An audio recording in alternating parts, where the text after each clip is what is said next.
Sosok Jenderal TNI jenius diam-diam disiapkan Prabowo. Kikis orang Jokowi diungkap doktor hukum. Doktor hukum dan ex-anak buah Yusril Iza Mahendra di PBB, Dr. Ahmad Yani mengungkap rencana besar Presiden Prabowo di balik penunjukan Letnan Jenderal Kunto Arif Wibowo.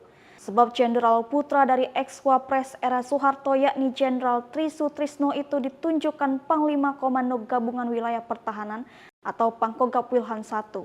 Jabatan penting dan besar tanggung jawabnya, ujar Ahmad Yani dikutip Senin 30 Desember 2024. Ia menilai Prabowo diam-diam mempersiapkan Kunto sebagai pemimpin masa depan. Sebab wilayahnya menyangkut Natuna, Riau, Sumatera hingga perbatasan Makassar. Lalu lintas laut yang sangat sibuk tetapi strategis, ujar Yani. Menurut dia dengan wilayah itu maka Kunto akan bisa melihat lebih besar mengenai geopolitik. Sehingga keputusan Prabowo merupakan hal luar biasa. Gabungan peta wilayah yang sangat kompleks juga di sana terjadi sengketa kawasan Laut Cina Selatan dan posisi Jenderal Kunto vital dengan kecerdasan dan pengalamannya, ujar Yani. Menurut dia karir keturunan Raja Sumenang Larang ini makin terlihat dia bisa mencapai karir tertingginya sebagai Panglima TNI.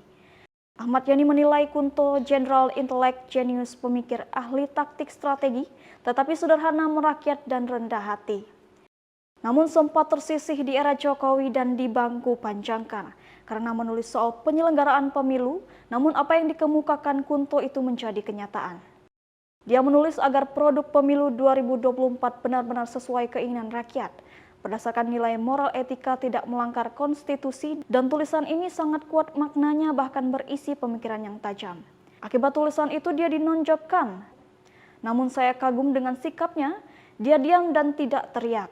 Namun saya yakin sebelum dia menulis sudah mempertimbangkan hal positif dan ada yang menghambatnya dan dia sudah berani ambil resiko, ujarnya. Download Tribun X sekarang, menghadirkan lokal menjadi Indonesia.